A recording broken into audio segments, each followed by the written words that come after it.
Pour élever des enfants, il faut les aimer. Pour les aimer, il faut les voir comme des cadeaux. Pour apprécier ces cadeaux, il faut réaliser que celui qui nous les offre n'est autre qu'Ar-Rahman, Allah subhanahu wa ta'ala.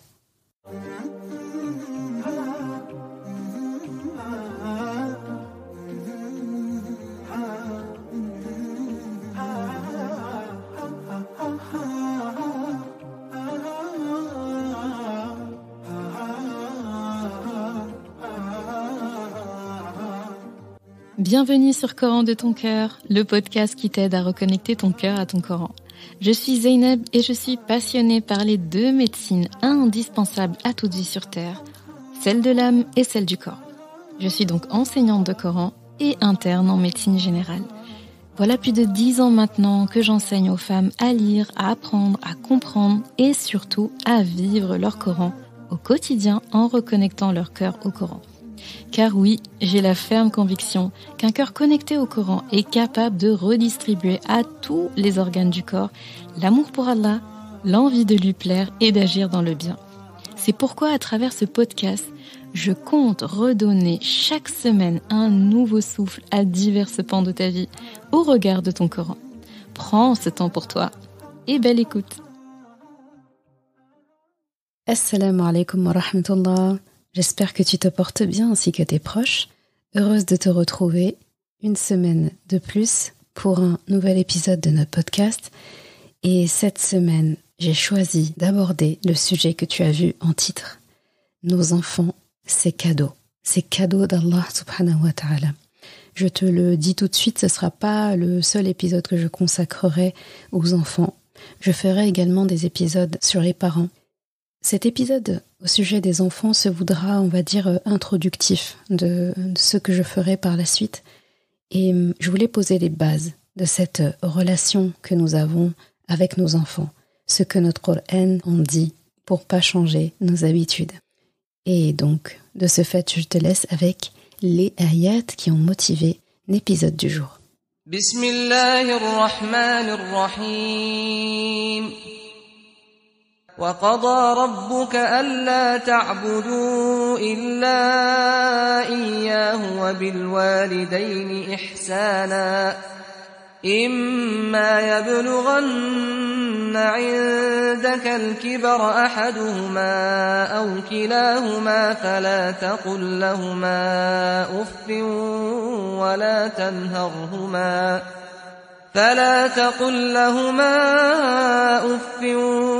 ولا تنهرهما وقل لهما قولا كريما واخفض لهما جناح الذل من الرحمة وقل رب ارحمهما كما ربياني صغيرا.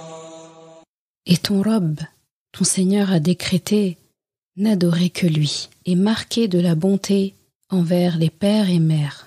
Si l'un d'eux ou tous deux doivent atteindre la vieillesse auprès de toi, alors ne leur dis pas « et ne les brusque pas, mais adresse-leur des paroles respectueuses et par rahma, abaisse pour eux l'aile de l'humilité et dis « Ô mon Rabb, fais preuve de rahma envers tous deux, comme ils m'ont élevé tout petit. » Tu trouveras ces ayats à la sourate Isra, ayat 23 et 24. Tu dois sûrement te demander pourquoi est-ce qu'elle parle d'un épisode sur les enfants et elle nous mentionne une ayat parlant des parents. Eh bien, c'est pour te dire que les deux sont liés. Et la partie qui m'intéresse particulièrement, c'est la fin de la ayat 24, où Allah subhanahu wa ta'ala nous demande de faire une invocation envers nos parents, en incluant dedans une action que les parents étaient supposés avoir vis-à-vis de nous, en tout cas ont tenté d'avoir vis-à-vis de nous, à savoir, fait preuve de rahma envers eux, comme ils m'ont élevé petit. Kama rabbayani saghira. C'est hyper important. Mais avant de rentrer là-dedans, j'aimerais te souligner en fait les mots qu'Allah subhanahu wa ta'ala emploie ici dans cette relation parent-enfant. Et que finalement, ça nous enseigne une grande leçon dans notre relation avec nos enfants, parce qu'aujourd'hui, on se concentre sur nous, en tant que parents, comment est-ce qu'on doit voir nos enfants? Parce que avant de se questionner sur comment un enfant voit ses parents, il faudrait déjà que le parent fasse sa part du travail pour que l'enfant, justement, puisse grandir de façon à pouvoir faire sa part du travail. Et le mot-clé dans ta relation avec ton enfant, je pense que tu as dû le repérer, c'est la rahma. Ce mot est mentionné à 2 reprises dans la ayah, quand on dit « Et par rahma abaisse envers eux l'aile de l'humilité ». C'est Allah subhanahu wa ta'ala qui nous demande de faire preuve de rahma envers nos parents. Et il dit ensuite « Fais preuve de rahma envers tous deux » en parlant de ce que nous disons vis-à-vis de nos parents. Donc, l'enfant est enjoint par Allah subhanahu wa ta'ala de faire preuve de rahma envers ses parents et de la même façon, l'enfant demande à Allah subhanahu wa ta'ala de faire preuve de rahma envers ses parents comme ils l'ont élevé petit, en supposant comme eux ont fait preuve de rahma, ou en tout cas auraient dû faire preuve de rahma. Je le mentionne parce que je sais que on n'a pas tous les mêmes modèles familiaux. Il y a des personnes qui ont eu des enfances difficiles, qui ont vécu avec des parents qui n'ont pas été forcément faciles et qui ont pu ressentir leur relation avec leurs parents comme étant dénuée de rahma, par exemple. Donc, ces personnes-là, s'ils entendent cette ayah, ils peuvent se dire ils m'ont pas élevé avec rahma, par exemple, ou bien je n'ai pas ressenti de rahma. Pourquoi est-ce que je devrais le demander? Ce n'est pas une condition qu'Allah subhanahu wa ta'ala donne au sujet du bon comportement que l'on doit à nos parents. On le doit quelle que soit la situation. C'est soumis à aucune condition. Il n'y a aucun texte, ni dans le Coran, ni dans les dires du prophète sallallahu alayhi wa sallam, qui autorise quelqu'un à manquer de respect envers ses parents. Je dirais même qui autorise quelqu'un à faire preuve de autre chose que d'excellence envers ses parents. En mentionnant « Kama rabbayani saghira », cette partie-là, elle s'adresse aux parents. Ce n'est pas un enfant qui doit lire ça et se dire « Ah, mais attends, il n'a pas été top avec moi quand j'étais petit, hein. C'est soumis à condition, là. D'accord, donc je donne ce qu'on m'a donné. Je rends ce qu'on m'a donné. » Absolument pas. Quel que soit le traitement que nos parents ont pu nous donner, nous serons jamais à la hauteur de leur statut auprès d'Allah. Et d'ailleurs, la ayah commence très fort en disant « Wa qada rabbuka alla ta'budu illa iyyah wa bil walidayni ihsana » Donc Allah subhanahu wa ta'ala commence par parler de lui et de ce qu'on lui doit. Donc Allah subhanahu wa ta'ala commence par dire « Il faut m'adorer que moi en fait ». Et ensuite il dit « Et à tes parents, envers tes parents, excellence ».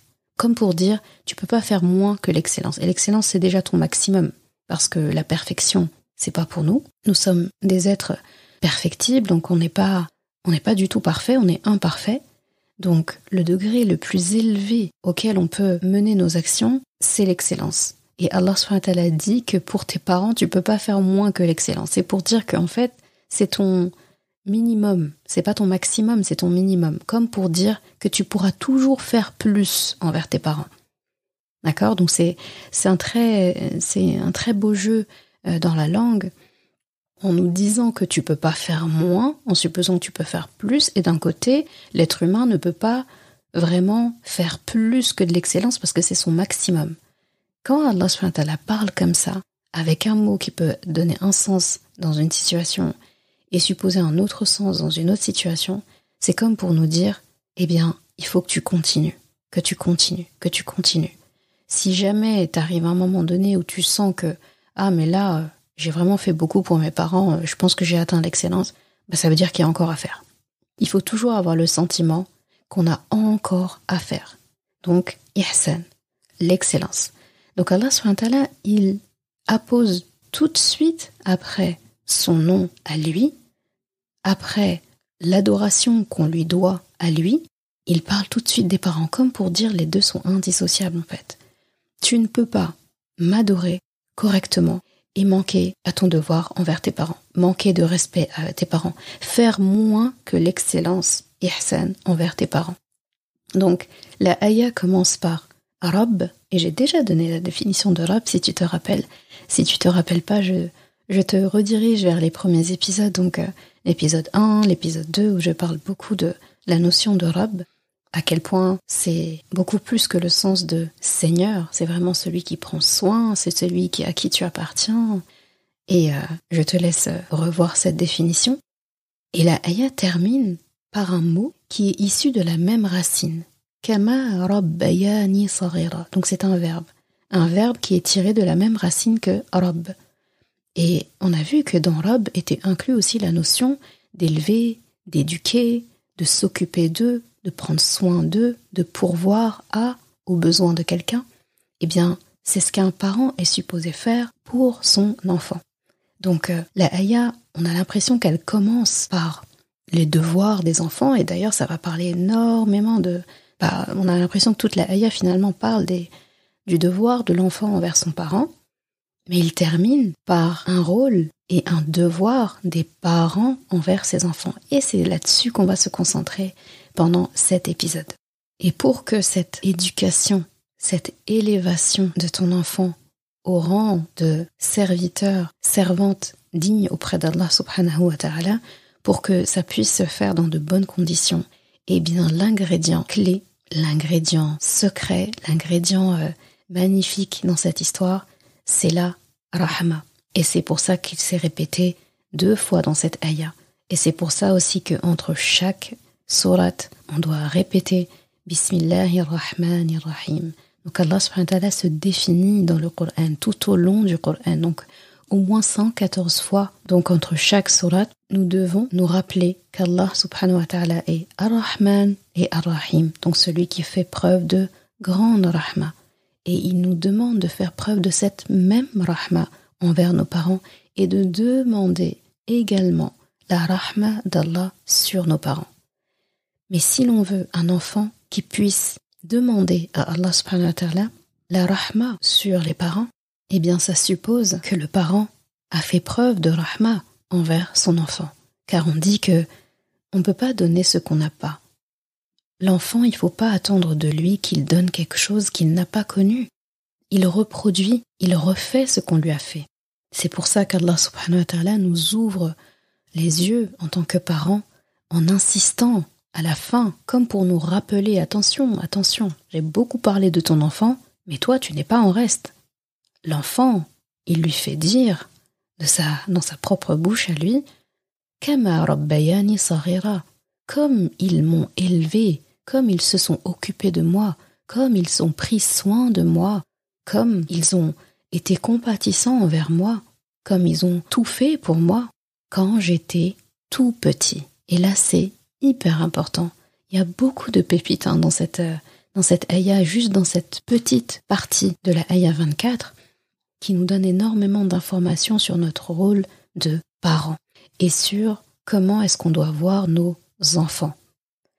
Parce qu'Allah subhanahu wa ta'ala met en lumière comment les enfants doivent nous voir.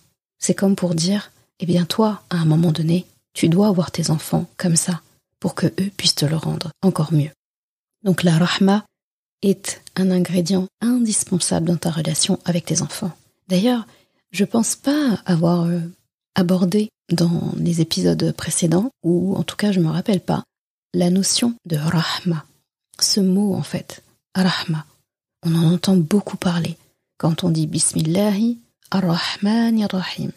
Donc Allah se définit déjà par le propriétaire de la rahma, le distributeur de la rahma, qu'il est celui qui est Rahman et celui qui est Rahim.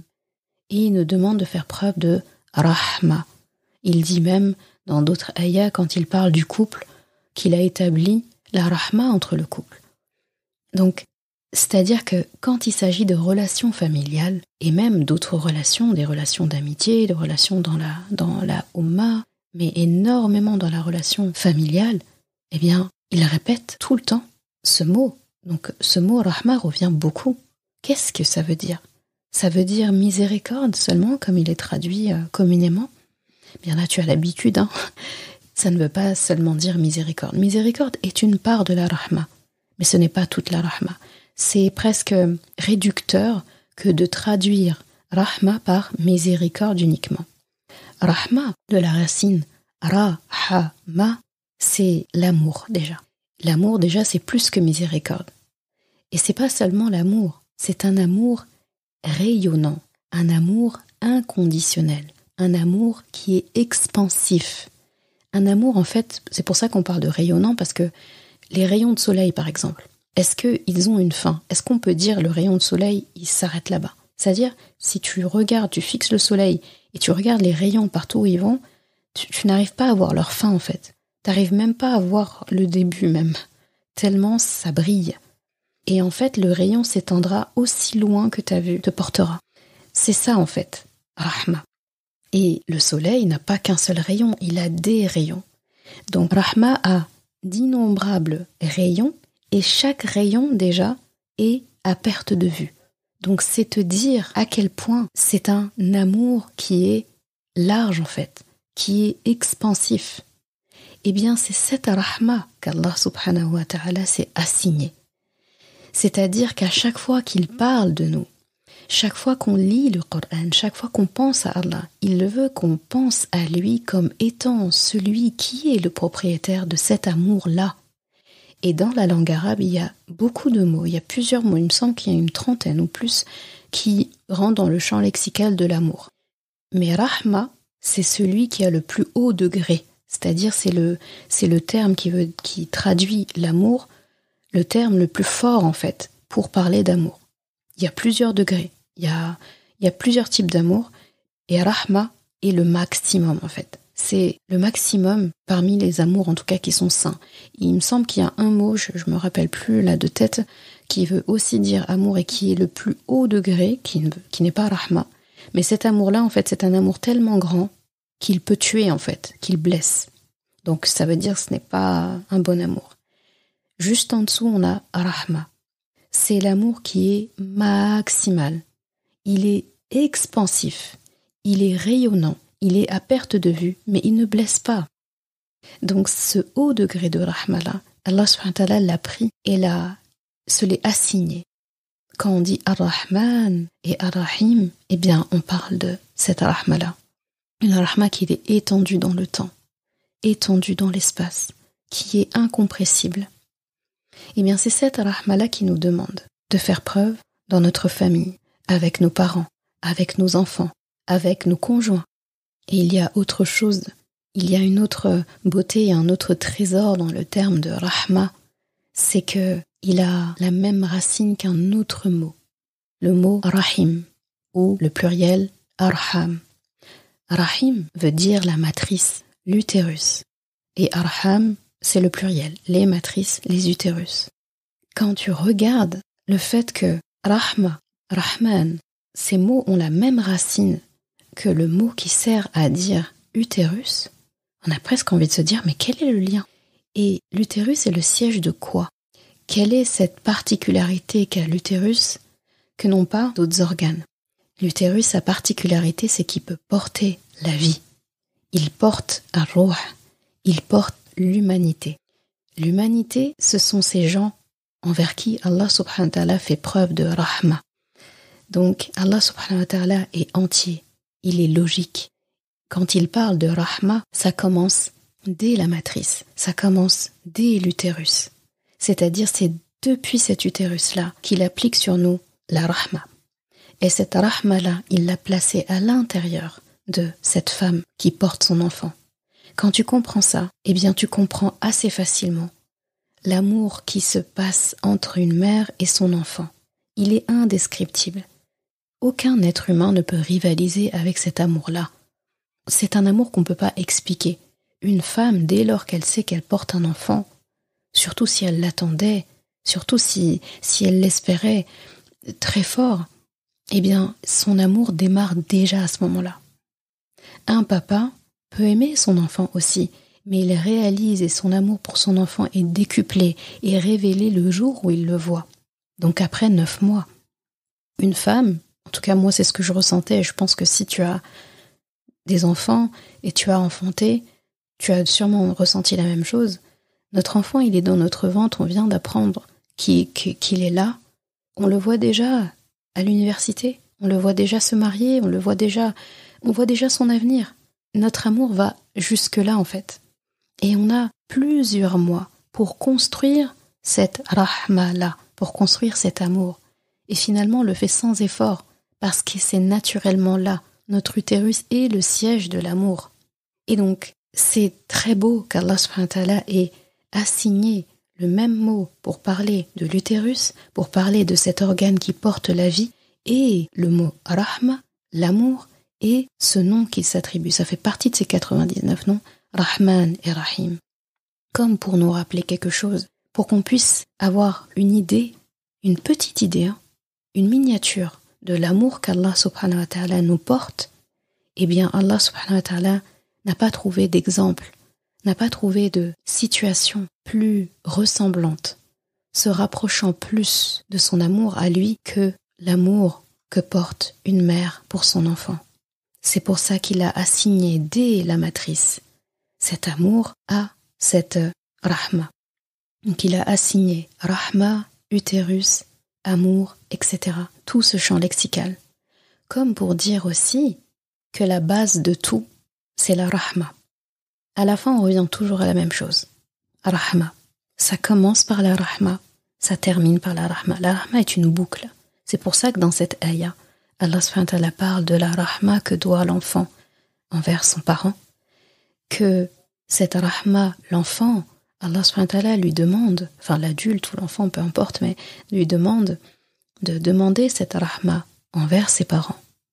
Et il rappelle à la fin le rôle des parents. Kama rabbayani saghira, et comment est-ce qu'on peut éduquer, élever un enfant autrement que par la rahma. Donc c'est une boucle en fait. C'est rahma sur rahma sur rahma. On a l'impression que c'est interminable. Ça revient à la définition même de cette rahma, cet amour en fait qui est intarissable, qui circule, qui est rayonnant, qui n'a pas de fin, qui est inconditionnel. Et c'est ce qui se passe en fait entre une mère et son enfant. C'est inconditionnel. Donc là, tu comprendras bien que l'ingrédient pour élever un enfant, l'ingrédient pour prendre soin du cadeau qu'Allah subhanahu wa ta'ala nous donne, c'est de faire preuve de rahma. Rien que la sonorité du mot déjà est reposant. Et maintenant, on va parler de l'enfance. Parce que ton enfant, avant de parler de lui comme un adulte, s'il est déjà adulte ou autre, eh bien, il faut d'abord commencer par la racine. Donc toujours, le titre de notre épisode, tes enfants, c'est cadeau d'Allah subhanahu wa ta'ala. Et ça commence dès leur petite enfance, comme la ayah le dit, comme ils m'ont élevé quand j'étais tout petit. Et ça souligne l'importance de l'enfance dans la construction d'un adulte équilibré. Si l'enfance a été obsolète, si l'enfance était une période obsolète ou une période inutile, eh bien, nous serions directement nés adultes. Si Allah subhanahu wa ta'ala nous a fait passer par l'enfance, c'est parce que c'était une période clé. Et la plupart des douleurs des adultes, les blessures des adultes, les erreurs des adultes, le manque des adultes, eh bien, c'est un enfant à l'intérieur de lui qui pleure. C'est un enfant à l'intérieur de lui qui n'a pas eu certaines choses. Et il va passer sa vie adulte à récupérer, à rattraper ce qui lui a manqué pour s'épanouir lorsqu'il était enfant. Donc quand Allah subhanahu wa ta'ala parle de cette période clé, cette période importante, cruciale dans la vie d'un être humain, ce n'est pas pour rien. C'est parce que ça définit sa vie d'adulte. Et pourtant, quand on regarde l'enfance, c'est pas un long temps en fait. C'est vraiment pas très long dans la vie de quelqu'un. Et pourtant, ça a un impact sur le long terme. Donc, comment on se comporte avec nos enfants quand ils sont petits? Comment est-ce qu'on leur distribue cette rahma? Quels sont les mots qu'on leur dit? Est-ce qu'on leur donne des affirmations agréables? Est-ce qu'on leur parle de choses positives? Est-ce qu'on leur parle de manière positive? Quand je te dis ça, ça me fait penser à Yaqub alayhi salam, le père du prophète Youssouf alayhi salam. J'ai consacré d'ailleurs 14 épisodes de podcast là-dessus, donc si tu as écouté ou tu vas écouter, tu vois très bien de quoi je parle. Regarde Youssouf alayhi salam. Dans sa vie, il a vécu peu de temps avec son père. La majeure partie de sa vie s'est faite loin de son père. Il a passé auprès de son père une partie de son enfance. Même pas toute son enfance, une partie.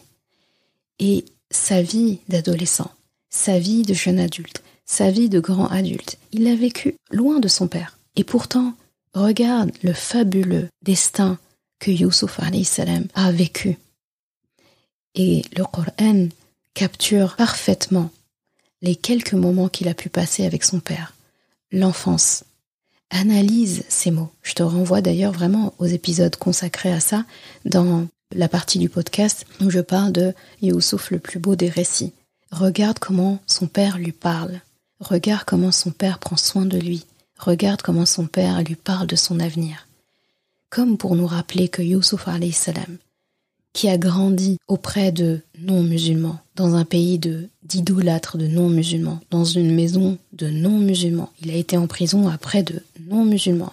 Là où il a été, il n'avait pas de livre pour lui apprendre la religion. Il n'avait personne pour lui rappeler qu'il fallait faire la prière. Il n'avait personne avec qui faire ses actes de ibada. Il était tout seul. Il s'est construit tout seul. L'âge de l'adolescence, c'est un âge fatidique. Sa vie de jeune adulte, pareil. C'est-à-dire qu'il n'avait pas son père, ce grand prophète Yaqub alayhi salam, dans les moments clés de sa vie, son adolescence, le moment où il est entré dans l'âge adulte, quand il s'est marié, quand il a eu ses premiers enfants, quand il a dû gérer des situations très compliquées, ses épreuves. Et pourtant, il n'a manqué de rien.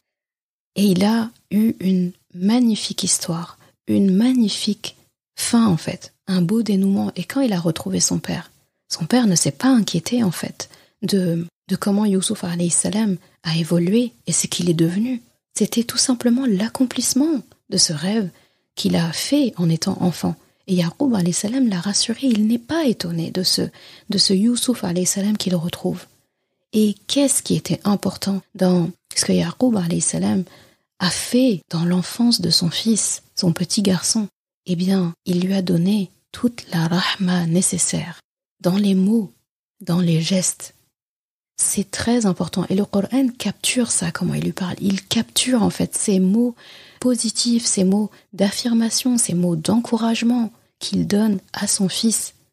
Comme pour dire, comme pour nous enseigner à nous, comment il a nourri son fils, Youssouf alayhi salam, dans sa tendre enfance, a suffi en fait à le solidifier, à l'accompagner pendant tout le reste. En plus, bien sûr, d'Allah subhanahu wa ta'ala, parce que Yaqub alayhi salam, il a une éducation intelligente.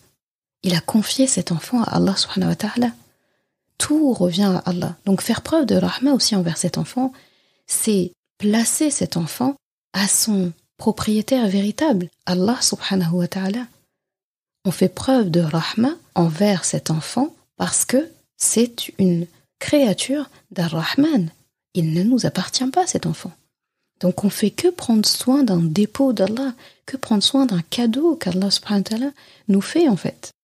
Donc de manière générale, il faut vraiment que tu apprennes dans la vie avec n'importe qui, mais là on parle de nos enfants, eh bien tout ce qu'on transmet à notre enfant, ça doit se faire avec un départ d'amour, ça doit se faire par rahma. De toute façon, dans la vie, il faut un minimum d'amour, un minimum de rahma pour transmettre quoi que ce soit et pour apprendre aussi quoi que ce soit. Nos enfants ont besoin de cette rahma-là pour apprendre, pour évoluer, pour comprendre aussi.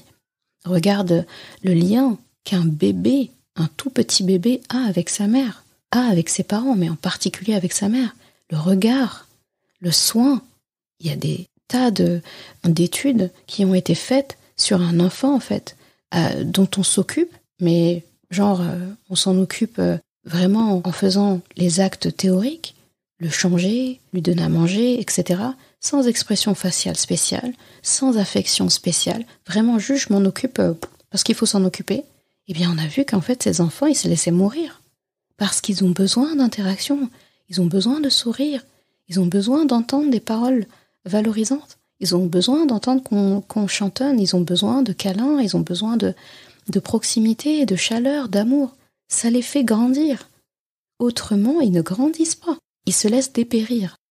Donc avec nos enfants, on doit vraiment faire preuve de flexibilité, d'adaptabilité, toujours sous couvert de rahma. Et il y a une réflexion que je me fais, c'est que, en fait, faut vraiment se dire, en tout cas, moi, c'est comme ça que je réfléchis quand je regarde mes enfants, des enfants, même des autres. Quand je vois des enfants petits comme ça, je me dis, mais subhanallah, c'est vraiment un honneur d'avoir sous son toit des êtres issus de moi, dont le propriétaire est Allah subhanahu wa ta'ala, Et je me dis, mais quel honneur de les avoir sous mon toit. Quel honneur en fait de les avoir avec moi. Je me dis, Allah subhanahu wa ta'ala m'a fait confiance à moi pour m'en occuper, pour les élever, pour les faire grandir, pour leur apprendre qui est Allah, qui est Ar-Rahman qui me les a confiés. Parce que faire grandir des enfants sans leur apprendre qui est celui qui nous les a confiés, eh bien c'est quand même compliqué. Eh bien, Allah subhanahu wa ta'ala m'a fait confiance à moi pour leur tenir compagnie sur la route vers le paradis, parce que finalement c'est ça la finalité. Et Allah subhanahu wa ta'ala me les a confiés, bien qu'ils ne m'appartiennent pas, il m'a autorisé à les aimer. Il m'a autorisé à m'attacher à eux. Il m'a autorisé à m'inquiéter pour eux, alors qu'ils ne m'appartiennent pas. Et je me dis, pour aller plus loin, comme ils ne m'appartiennent pas, eh bien, je ne peux pas franchir certaines limites. Je ne peux pas leur manquer de respect. Je ne peux pas les maltraiter. Je ne peux pas les insulter. Je ne peux pas les abandonner. Je ne peux pas manquer à mon devoir de soin envers eux. Je ne peux pas les empêcher d'être eux-mêmes. Je ne peux pas les rabaisser. Je ne peux pas laisser d'autres personnes leur faire du mal, si en tout cas j'en suis témoin. Je ne peux pas ne pas leur parler de leur véritable propriétaire, leur créateur, Allah subhanahu wa ta'ala, Ar-Rahman. Je ne peux pas leur parler d'Allah en mal. Je ne peux pas les laisser penser qu'Allah subhanahu wa ta'ala leur veut autre chose que du bien. Je ne peux pas leur faire peur à travers Allah. Je ne peux pas les laisser penser qu'ils doivent avoir peur d'Allah subhanahu wa ta'ala. Toute cette réflexion, on arrive à la faire lorsqu'on imagine, lorsqu'on a en tête que ces enfants ne nous appartiennent pas. Ce sont des cadeaux, en fait, qui nous sont prêtés et qui nous sont légués pour un temps. Si je sais que ces enfants ne m'appartiennent pas et ont un créateur, et cette ayah me le rappelle, « Wa qadra rabbuka » comme pour Allah qui nous rappelle, et ton Rabb à toi, en tant qu'enfant, ton Rabb, c'est aussi le Rabb de tes parents. Donc, vous, enfants, et vous, parents, vous tous, vous m'appartenez. Donc, c'est vraiment quelque chose qui s'emboîte. Allah subhanahu wa ta'ala parle du fait qu'on lui doit adoration, parce que nous lui appartenons tous. Et à l'intérieur de ces créatures, il a emboîté également les parents envers les enfants, et les enfants envers leurs parents. Et en fait, tout ça, se regroupe dans l'amour qu'Allah subhanahu wa ta'ala nous porte parce que nous lui appartenons. Vraiment, c'est magnifique ce lien qu'Allah subhanahu wa ta'ala a envers nous et ce lien, en fait, qu'il a instauré entre ces créatures.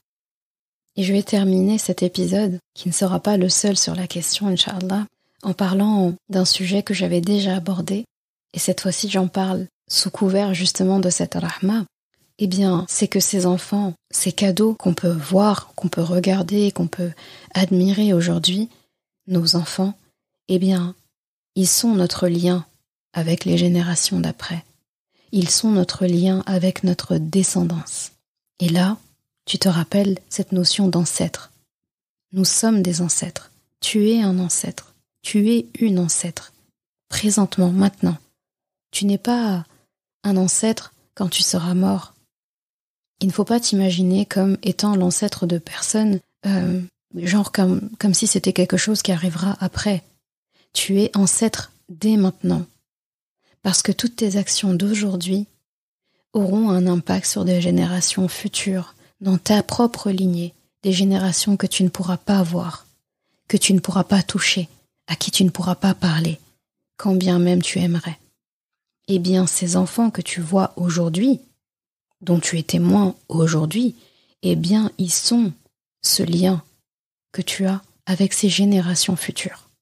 Je vais vraiment loin dans ma réflexion parce que j'aime rêver, j'aime me balader dans ces pensées, dans ces réflexions, dans ces méditations, et ça m'aide énormément en fait à apprécier le présent lorsque je me projette sur ces rêves futurs en fait. Parce que les générations après nous, elles existent en fait, elles vont arriver, elles sont prêtes à intégrer ces corps qu'Allah subhanahu wa ta'ala leur a réservés. Et nos actions de maintenant au présent auront un impact sur eux. Donc notre présent sera leur passé. Mais il faut aller plus loin. Notre présent aujourd'hui sera un jour leur présent à eux demain.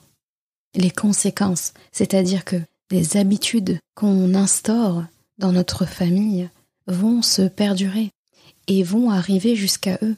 C'est comme une lettre que tu leur envoies en fait. Toutes les bonnes ou les mauvaises habitudes que tu as aujourd'hui, c'est comme des courriers que tu leur écris et qu'ils liront des générations après, et tu ne seras plus là pour effacer, pour corriger, pour ajouter ou pour diminuer quoi que ce soit de ces lettres que tu as toi-même écrites dans tes actions.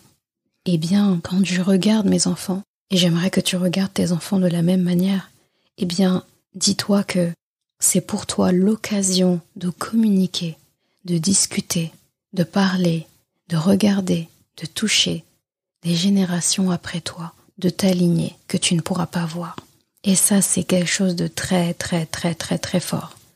Je me dis, si je meurs demain, ma descendance n'aura d'héritage de moi que ce que j'aurai transmis à mes enfants, comme message, comme idées, etc. C'est-à-dire que mon enfant que je vois aujourd'hui, de sa naissance à mon dernier souffle, eh bien, qu'est-ce que je souhaite en fait que lui transmette à ses propres enfants, puis à ses enfants, puis aux enfants, etc., tous de ma lignée. Qu'est-ce que j'ai envie qu'ils transmettent? En fait, il faut aller plus loin quand on parle à son enfant. Quand il veut discuter avec toi et que tu es fatigué, quand il fait une bêtise, quand tu veux le féliciter pour autre chose, quelles que soient les situations en fait, essaye autant que possible. C'est pas évident de le faire à chaque fois, mais essaye de le faire de temps en temps et ça deviendra une habitude. Regarde-les en te disant, est-ce que cette réponse que je lui donne, que je m'apprête à lui donner, est-ce que ce regard que je m'apprête à lui lancer, est-ce que ce toucher que je m'apprête à faire sur lui, est-ce que c'est ça en fait que je souhaite faire à ma génération? En fait, quand tu regardes ton enfant, je pense, allez, admettons, je regarde ma fille et elle me pose une question, elle me parle, ou voilà, elle discute en tout cas avec moi, dans la réponse que je vais lui donner, dans le regard que je vais lui lancer, dans la manière dont je vais la toucher, la prendre dans mes bras, lui serrer la main, ou lui faire un bisou. Eh bien, j'essaye de me dire, si là j'avais mon arrière petite fille, et qu'est-ce que j'aimerais pouvoir un jour rencontrer toutes ces petites filles de ma lignée, tous ces petits garçons de ma lignée. Est-ce que cette arrière petite fille, c'est comme ça que je ferais avec elle si j'avais l'occasion de la voir? Et là, ça change complètement les choses. Ça change tout. Est-ce que là, tout de suite, si on te donnait l'opportunité de rencontrer, de parler, de prendre très fort dans les bras une personne de ta lignée, 5, 6, 7, 8 générations après toi, on te faisait l'opportunité de te dire tu vas pouvoir la rencontrer là tout de suite. Est-ce que tu as envie de lui crier dessus quand tu la verras? Est-ce que tu veux la taper quand tu la verras? Est-ce que tu veux la pousser ou la regarder méchamment quand tu la verras? Jamais de la vie. Tu te prépares à te comporter de la meilleure façon envers cette créature. Eh bien, pourquoi ne pas le faire avec cette créature qui est déjà devant toi et qui sera ce témoin pour des générations après toi? Peut-être qu'on ne vivra pas assez longtemps pour voir nos petits-enfants, juste les enfants de nos enfants. Ne parlons pas de nos arrière-petits-enfants, les enfants de nos petits-enfants. Mais on a cette chance et ce cadeau de pouvoir voir nos enfants actuels, tant qu'on respire en fait. Eh bien, c'est eux qu'Allah nous a donnés. Alors, prenons soin d'eux en fait, et faisons preuve de rahma envers eux. Parce qu'en faisant preuve de rahma envers eux, on fait preuve de rahma envers tous ces enfants de notre lignée que nous ne verrons pas. C'est une notion que j'aime beaucoup aborder parce que déjà elle me touche énormément et elle me permet de faire attention à mes actions. Parce que quand je sais que mes actions n'auront pas de conséquences que sur moi, mais elles auront une conséquence sur toute ma descendance sûrement, eh bien je réfléchis à 2 fois quand je fais quelque chose. Si je fais une bêtise, je réfléchis à 2 fois. Et si je fais une bonne action, je la fais avec fierté parce que j'aurais pensé 2 fois. Ça, je veux que ça se perdure. Ça, je veux que les générations après moi se le fassent passer entre eux. Ça, je veux que ce soit une lettre qui circule dans ma famille. Alors que ça, non, ça, j'aimerais pas. Je veux pas qu'on se souvienne de moi comme de quelqu'un qui a fait telle ou telle action. Un péché que je fais, mon enfant l'apprend, il le transmet à son enfant, et ainsi de suite. Et un jour, quelqu'un dans ma lignée va le faire et il saura même pas pourquoi il le fait. Et en fait, j'aurais honte de me dire, c'est moi le coupable. C'est moi qui ai commencé ça. Cette personne qui l'a fait 8 générations après moi, c'est moi qui ai commencé cette mauvaise action. C'est triste. Alors, autant penser à l'inverse. Cette bonne action que 8 générations après moi ont fait, je sais pas pourquoi j'ai parlé de 8 et pas 10, allez, on va dire 10 générations après moi, eh bien, je serais fière devant Allah subhanahu wa ta'ala de pouvoir dire, ce jour-là, ce matin-là, de telle année, j'ai décidé de commencer telle action. J'ai décidé de prier une prière surrogatoire. J'ai décidé d'arrêter de mentir. J'ai décidé de faire du Coran mon compagnon. J'ai décidé de faire de mon époux ou de mon épouse ma meilleure ou mon meilleur ami. J'ai décidé de aider telle ou telle personne. J'ai décidé de... Il y a une action que j'ai démarrée. Je suis restée constante dessus. Et des générations après moi, 10 générations après moi, ça se perdure. Et ces gens-là le font sans réfléchir. Et ils se doutent même pas en fait que ça vient de moi. Et Allah subhanahu wa ta'ala, il le dit Yawm al-Qiyamah, Allah il ne voit pas que les résultats, il voit les efforts. Et il remonte loin, loin, loin, loin dans les comptes. Il n'oublie rien. Il n'y a rien qui lui échappe. Eh bien à ce jour-là, tu seras bien content de retrouver un compte en banque de hasanat, tu sais même pas d'où ça sort. Tu vas te dire pourquoi est-ce que j'ai tout ça? Je comprends pas, j'ai pas fait j'ai fait une action comme ça, mais je comprends pas en fait pourquoi est-ce que ça a autant pris. Parce que j'ai vécu de telle date à telle date, donc cette action elle allait de telle date à telle date. Et Allah subhanahu wa ta'ala, tu seras bien heureuse quand il te dira, eh bien, tu as entrepris cette habitude-là. Ton fils, ta fille a fait pareil. Son fils, sa fille a fait pareil. Et ainsi de suite. Et ça a continué jusqu'à la fin des temps. Bah, l'origine, c'était toi. Donc je te rends les royalties. Tiens, ce sont quelque part, entre guillemets, les intérêts, quoi. Tu as fait, et ça s'est démultiplié. Je te rends le bénéfice de ton commerce, tout simplement. Là aussi, ça renvoie encore au commerce avec Allah. Ça fait partie du commerce avec Allah. Donc tu vois comment toutes les notions se recoupent. Rahma, commerce, ancêtre, tout est lié en fait. C'est pour ça qu'il faut voir ça comme un cadeau, nos enfants. Donc vraiment, en tout cas moi c'est quelque chose que je me dis tout le temps quand je les regarde, je me dis, si j'ai une mauvaise relation avec mon enfant, et si je pars de ce monde, eh bien je pars en communiquant ça à ma descendance. Pour moi c'est exactement comme pour dire au reste de ma descendance, bah j'ai une mauvaise relation avec vous aussi. Non, j'ai pas envie en fait. Parce que ça, en plus, tu t'en vas et autant les bonnes actions se démultiplient et ça engendre plein de bonnes actions. Il y a plein de bonnes habitudes qui vont découler de cette habitude-là. Donc, en fait, les bénéfices que tu as, tu ne sais même pas jusqu'où ils peuvent aller.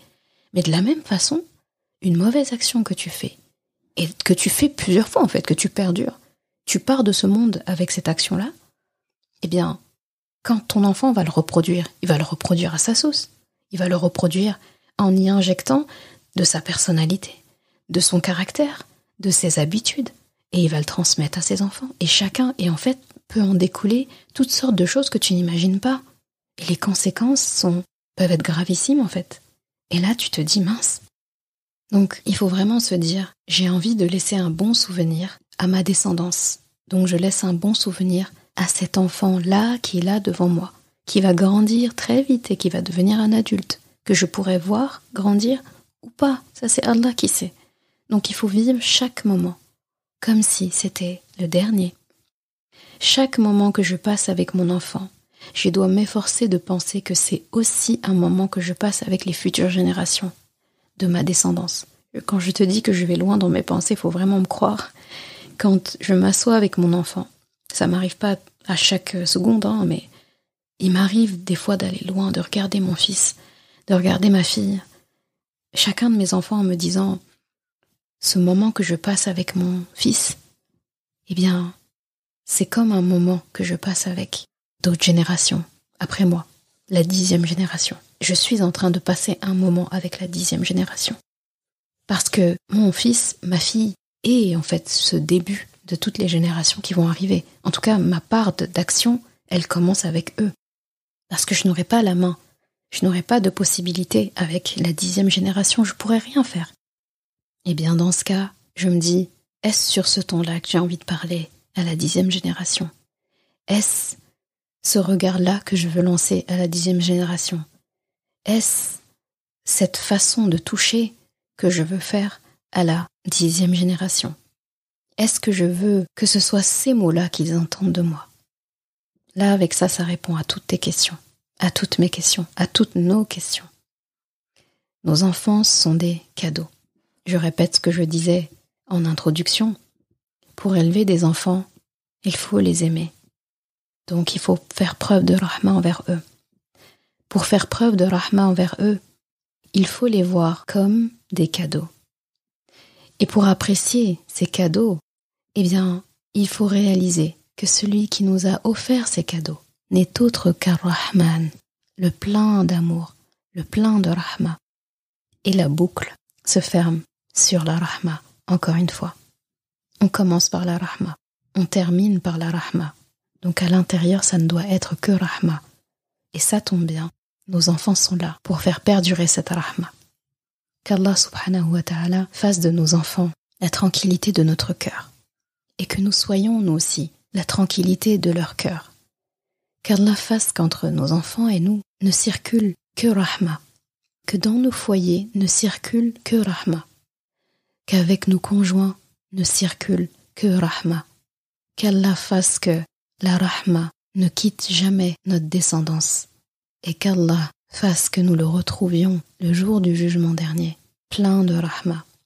Parce que c'est par sa rahma que nous re-rentrerons au paradis, pas par nos actions.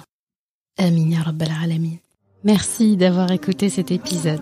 Et comme toujours, si ce podcast t'a apporté du bien, alors une chose à faire, t'abonner pour ne rien rater. Et si il te semble pouvoir être utile à d'autres personnes, sens-toi libre de le partager et même de laisser un commentaire et la note de ton choix sur ta plateforme d'écoute préférée. Ce sera une belle manière de me faire savoir que ce podcast doit continuer et être écouté par le plus grand nombre. Je confie à Allah subhanahu wa ta'ala le soin de préserver ta foi, ton honneur et ton cœur. Je te laisse à présent passer un bon moment avec ton Coran et je te dis à vendredi prochain pour un nouvel épisode. Assalamu alaikum wa rahmatullah.